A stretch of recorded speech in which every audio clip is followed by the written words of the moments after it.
Salam semua, damai sejahtera menyertai kita semua. Perkenalkan, nama saya Rantuli Sogo.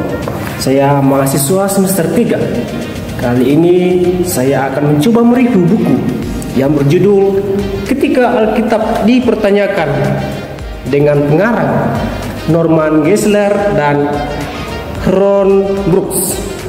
Buku Ketika Alkitab Dipertanyakan karya Norman Geisler dan Ron Brooks membahas berbagai pertanyaan kritis yang sering diajukan terkait iman Kristen dan Alkitab. Berikut saya akan mencoba menjelaskan dari tiap babnya. Bab 1, kebutuhan untuk menjawab setiap orang. Bab ini membahas pentingnya umat Kristen siap memberikan jawaban atas pertanyaan tentang iman mereka berdasarkan perintah dalam 1 Petrus 3 ayat 15. Ini menekankan perlunya apologetika dalam menjawab keraguan orang lain. Nah, kita akan masuk dalam bab 2. Bab 2 ini menjelaskan tentang pertanyaan-pertanyaan tentang Allah. Di sini dijelaskan berbagai keberadaan Allah, kekuatannya, dan kasihnya di tengah penderitaan. Nah, kita akan masuk dalam bab ketiga. Bab 3 itu menjelaskan tentang pertanyaan-pertanyaan Allah lain dan ateisme. Bab ini membahas tentang tanggapan terhadap pertanyaan seputar ateisme dan keyakinan terhadap dewa-dewa lain, serta bagaimana membuktikan keberadaan Allah di tengah berbagai pandangan dunia. Dalam bab 4, pertanyaan-pertanyaan tentang kejahatan, isu klasik mengenai kejahatan dan penderitaan membahas di sini, termasuk bagaimana keberadaan kejahatan di dunia dapat dijelaskan dalam kerangka iman kepada Allah yang baik dan maha kuasa. Nah, kita akan membahas dalam bab yang kelima.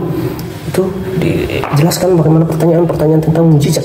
Bab ini menjawab pertanyaan tentang kebenaran dan relevansinya mukjizat dalam konteks dunia modern, serta bagaimana mukjizat berhubungan dengan iman Kristen. Nah, setelah kita melihat penjelasan dari bab 5, kita akan mencoba menjelaskan bab yang ke-6, pertanyaan-pertanyaan tentang Yesus Kristus. Bab ini fokus pada pertanyaan yang muncul terkait identitas, kebangkitan, dan keilahian Yesus, serta bagaimana menjawab keraguan seputar perannya dalam sejarah manusia. Ya, dalam bab 7, di situ membahas tentang bagaimana pertanyaan-pertanyaan tentang Alkitab. Di sini dibahas keadaan Alkitab, pertanyaan tentang inspirasi, kesalahan, dan kanonisasi Alkitab, serta bagaimana membela Alkitab dari berbagai tantangan. Nah, setelah kita membahas dari bab 7, kita akan masuk dalam bab 8. Dalam bab 8 situ juga menjelaskan tentang beberapa pertanyaan-pertanyaan tentang kesulitan. Dalam bab 8 di situ ada pertanyaan-pertanyaan tentang kesulitan. Ketika berurusan dengan teks Alkitab, seringkali kita menemui ayat-ayat yang tampaknya sulit dipahami atau bahkan bertentangan dengan yang lain. Akan masuk dalam bab 9, itu ada pertanyaan-pertanyaan tentang arkeologi. Dalam bab 10, pertanyaan-pertanyaan tentang ilmu pengetahuan dan evolusi. Nah, di tengah perkembangan pusat ilmu pengetahuan, salah satu isu yang sering memicu perdebatan adalah hubungan antara iman Kristen. Dalam bab 11, pertanyaan tentang kehidupan. Isu-isu seputar hidup, tujuan hidup, dan kehidupan setelah mati adalah pertanyaan yang senantiasa muncul dalam pencarian spiritual manusia. Dalam bab ini kita akan mengeksplorasi bagaimana Alkitab memberikan pandangan yang mendalam dan tujuan hidup, dan apa yang terjadi setelah kematian dengan pendekatan yang berbasis pada wahyu dan kebenaran Alkitabiah. Dalam bab 12, pertanyaan tentang kebenaran. Di tengah beragam pandangan yang berkembang di masyarakat modern, kebenaran seringkali menjadi topik yang kompleks dan penuh perdebatan.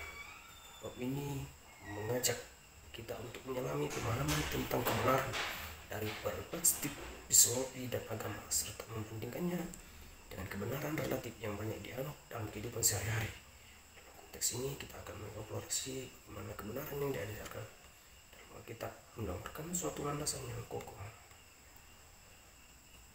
berbeda dengan pandangan kebenaran yang bisa berubah sesuai dengan waktu dan budaya.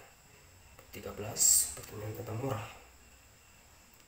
Isi moralitas tentang apa benar dan apa yang salah selalu menjadi pertanyaan yang mendalam dalam masyarakat kita.